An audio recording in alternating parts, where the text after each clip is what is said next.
And greetings, friends! Some of you may not know, but for almost half my life, the first half, I lived a lifestyle that I would not consider to be the healthiest lifestyle today.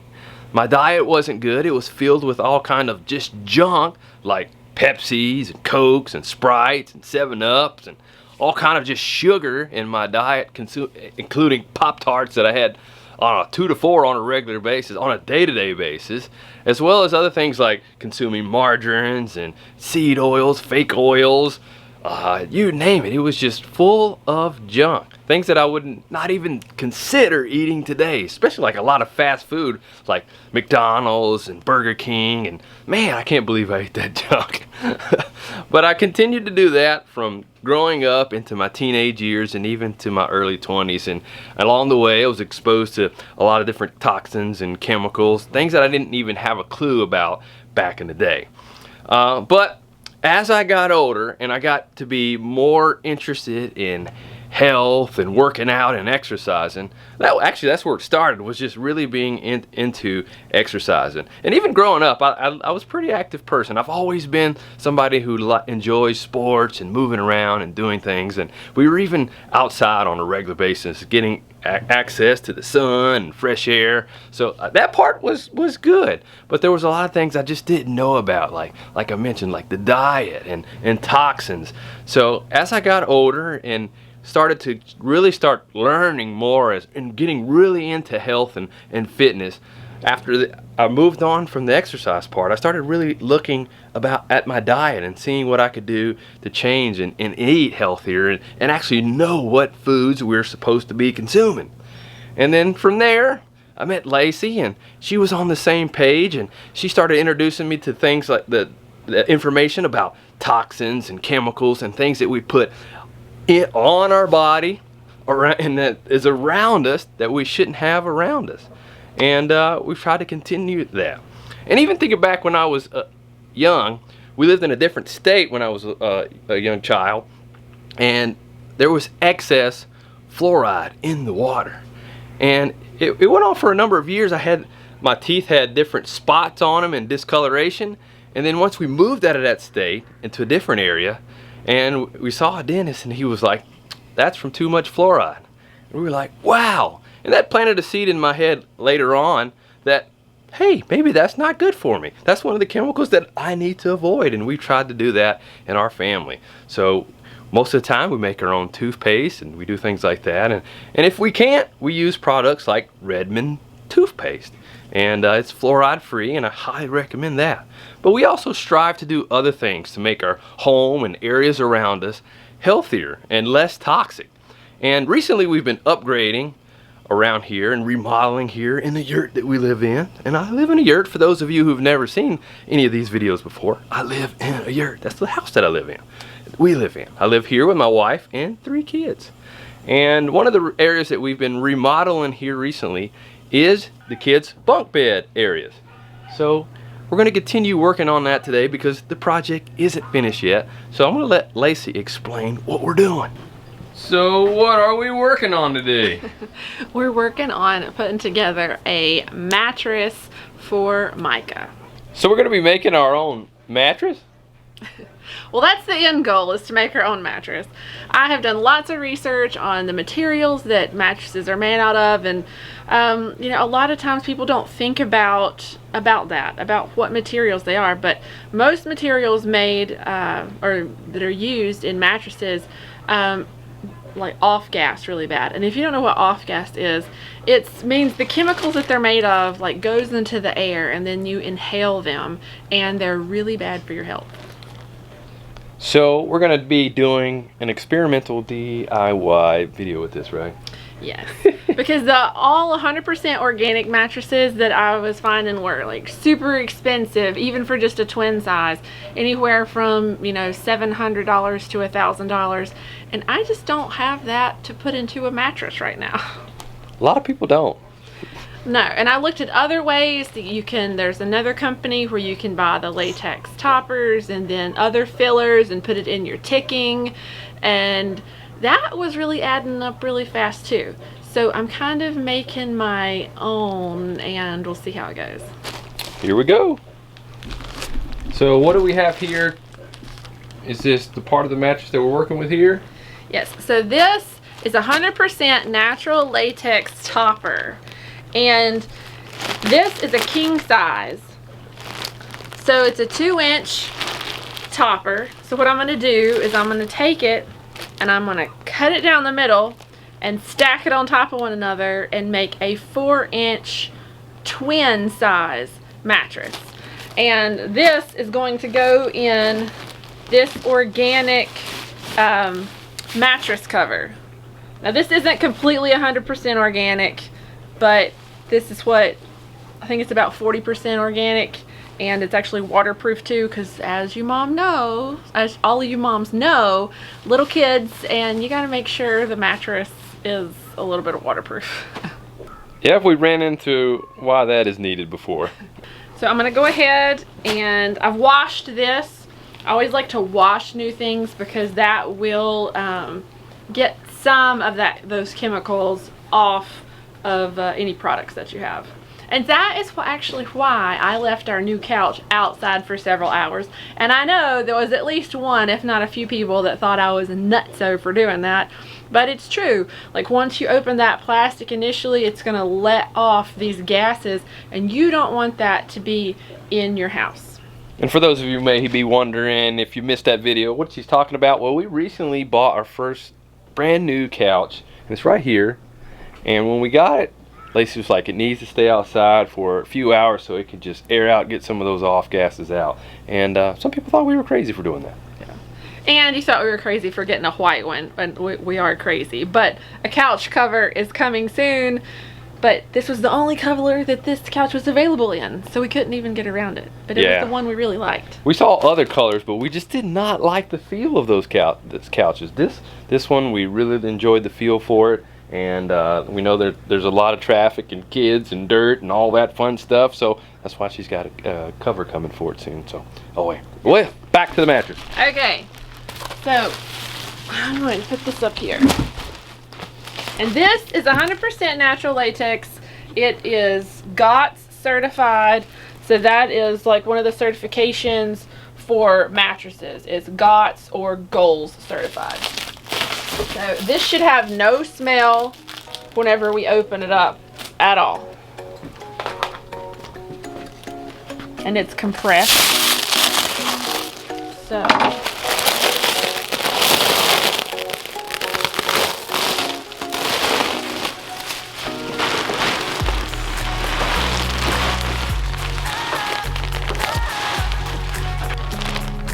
to make sure, I mean, it smells like latex, but it doesn't have like a strong chemical smell. And I am like super sensitive to stuff like that. I can go into stores with a lot of fake fragrances, and I start feeling sick really, really soon after entering. Some people have sensitivity to fragrances, and they might not even know it. A lot of times you get headaches, and you may even get a runny nose or different things. And it could be from different fragrances that you're smelling. It could be from some of those plug-in ones that aren't really good for you. Which are chemicals. Like all of those Febreze things, they are synthetic chemicals and they're not good for you. And maybe you don't get a headache. And I really didn't get super sensitive until I started taking all these toxic chemicals out of our life. So all of the methylparaben, propylparaben, all of these other polysorbate 80, all these things I've taken out of our daily life. And it wasn't until I took them out and then I was around them again that I actually realized how bad they bother me. When your body is so overburdened with toxic exposure, whether it be through your diet or what you're putting on your body or around your body, you actually don't even know it, just because some of those senses have been desensitized. What's that word again? Or dull or made numb. But once you start detoxing and getting some of those things out of your life, your body becomes, you begin to feel your body more, and it begins to be, it almost seems like it becomes more sensitive, but you become more aware of it, and your body's kind of like, hey, this is something you don't need to be around or put on or put in your body. And if y'all want to know more about some chemicals, just some basic ones to stay away from, let me know in the comments, and maybe I can do a video or we'll do an email about how you can stay safe and stay away from those things. And also in the show notes below, I mentioned fluoride earlier. We'll leave a link to a really good article. There's one from Dr. Mercola, which is he's a really good doctor, and you can check that out in the show notes below. Okay, we're gonna get this out of here. Looks like cheese.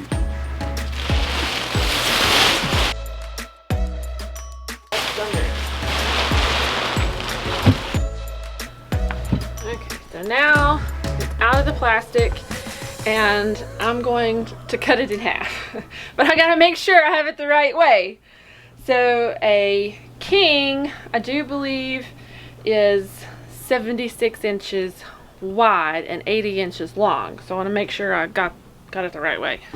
Okay. So if you'll hold that to make sure. Okay, so this is 80 inches right here, so we know this is the length of it. This is the proper length. So this is going to be 80 inches is for an extra long twin, and it'll fit in their bunk beds. And I bought a king because it was cheaper to buy a king and cut it in half than it was to buy two twins. So, and maybe I'll find another deal better than this in the future, but I figured we'll just start out with a 4-inch mattress, and you know, we can always add to it later. And I wouldn't even mind adding some wool batting to this for the mattress, because wool is naturally fire retardant as well. So a lot of people worry about that with mattresses, and that's where a lot of the chemical comes in to just your normal mattress, is the fire retardants. So you want to make sure you stay away from those. So I'm going to measure over just to make sure, because it likes to be shifty a little bit. So I'm going to measure over straight from the edge and not pull so I don't get it wrong, but from the edge, 37, well, 38 should be right there, and it's like halfway through the fold. So I may actually push it over some just so I get a good measurement and cut. I'm going to pull it. And just so you all know, I have no idea what I'm doing. I'm just here for moral support and help out in any way I can. He was totally lost earlier when I was telling him what I was going to do, but just know I've thought this through, and if it fails, it's my fault, and if it's a success, it's my doing too. So I'm all in. I just pick things up and put them down. Just do what I tell you to do. Alright, I must admit I'm a little confused. I see now that you moved the top layer overlapping the bottom, so I'm really confused. So this top here is longer than this right here. So what are we doing exactly? Okay, I'm gonna explain this again. Hopefully this makes more sense. Say it slow. I'm gonna say it slow. Alright. Okay, so I was looking a minute ago, and I don't want to cut on the bend because I can't get a really straight cut, and it would be jagged on the edge.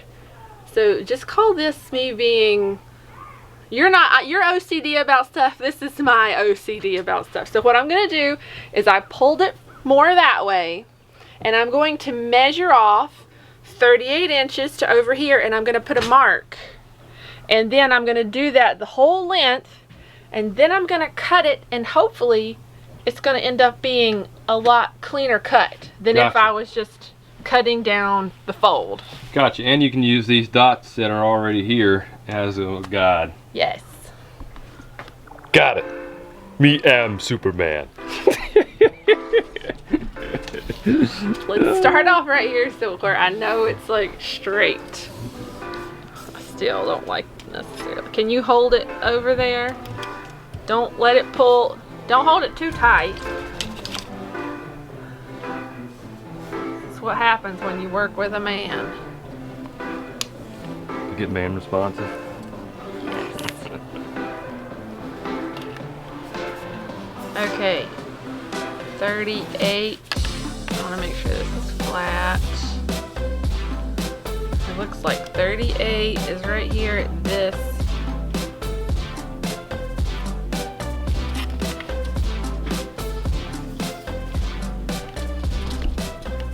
Up there it was on this one, so it should be.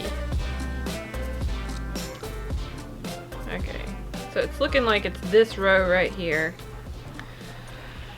So I'm just gonna go down and I'm gonna cut straight down through that row. So just to make sure I cut the right one, just wanna make sure I stay on track.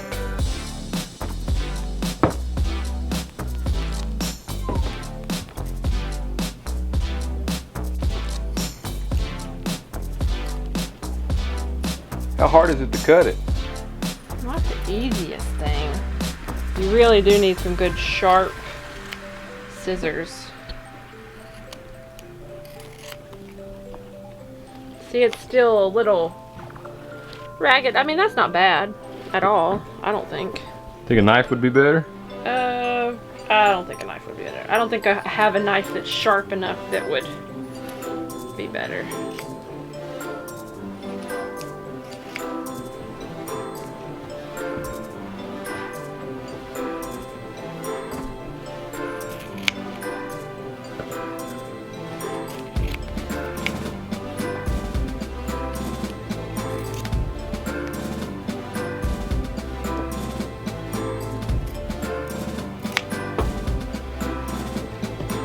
Well, it is soft. It does have some real good cushion to it. And I figured, even if it's just gonna be just 4 inches thick, since, you know, kids, they don't need as thick of a mattress as us heavier weighted people, adults. So I figured this would be a good place to start for them. Now, let's see if it actually matches up. Just hold it over this way to make sure.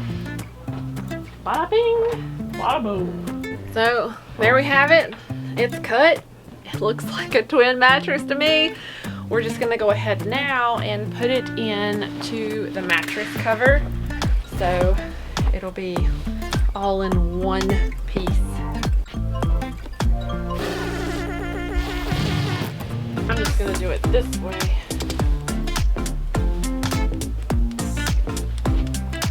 Should fit in here to have it in there.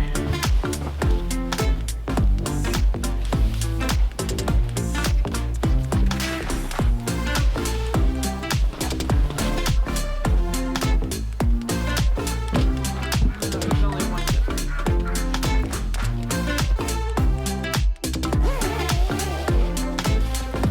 That's a little.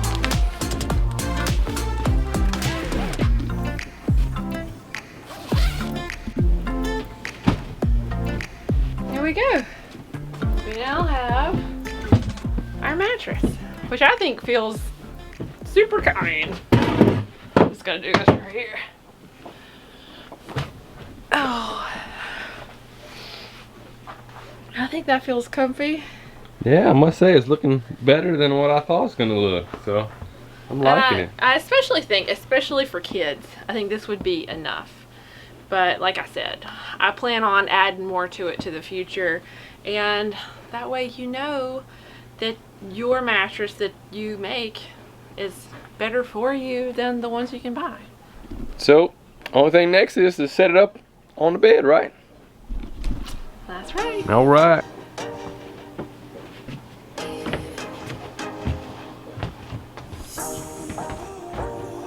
Go.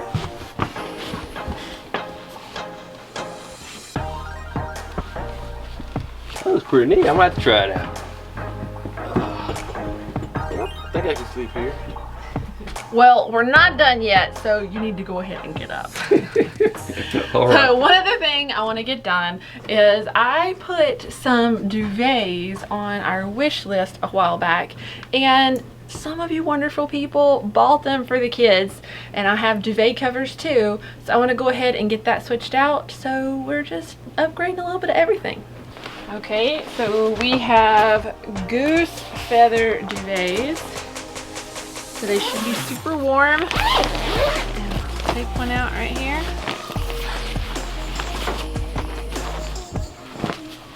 One thing that you can do to make bedding, you want to get organic or try to get organic bedding or as natural as possible.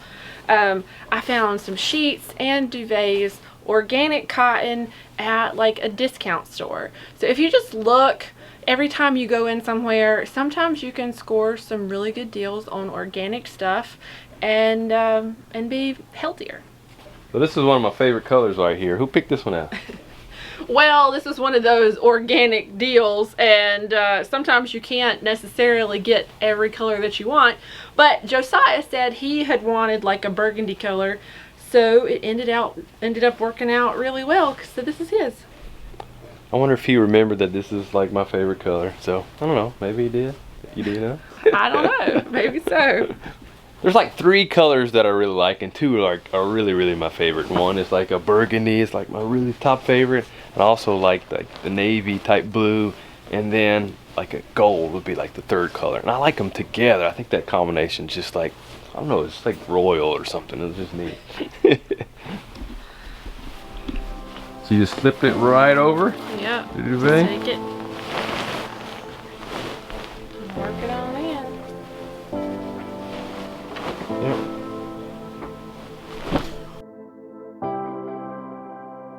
Whew. Okay, I finally got that on there. And then I also found some organic sheets. And they just happen to kind of match. And all these have been washed before. I just have been kind of waiting to put them on here.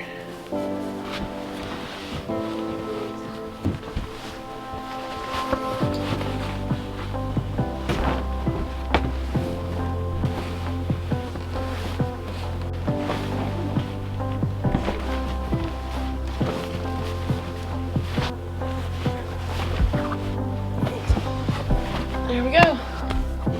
Alright, so that's the first bed set up with the organic mattress and the new duvet cover. We're going to be setting up this one next. But I do want to take time to thank Keith. He was one of the ones that blessed us with the duvet covers, and we really, really appreciate that. Thanks, Keith. So on to setting up the next duvet. Yeah.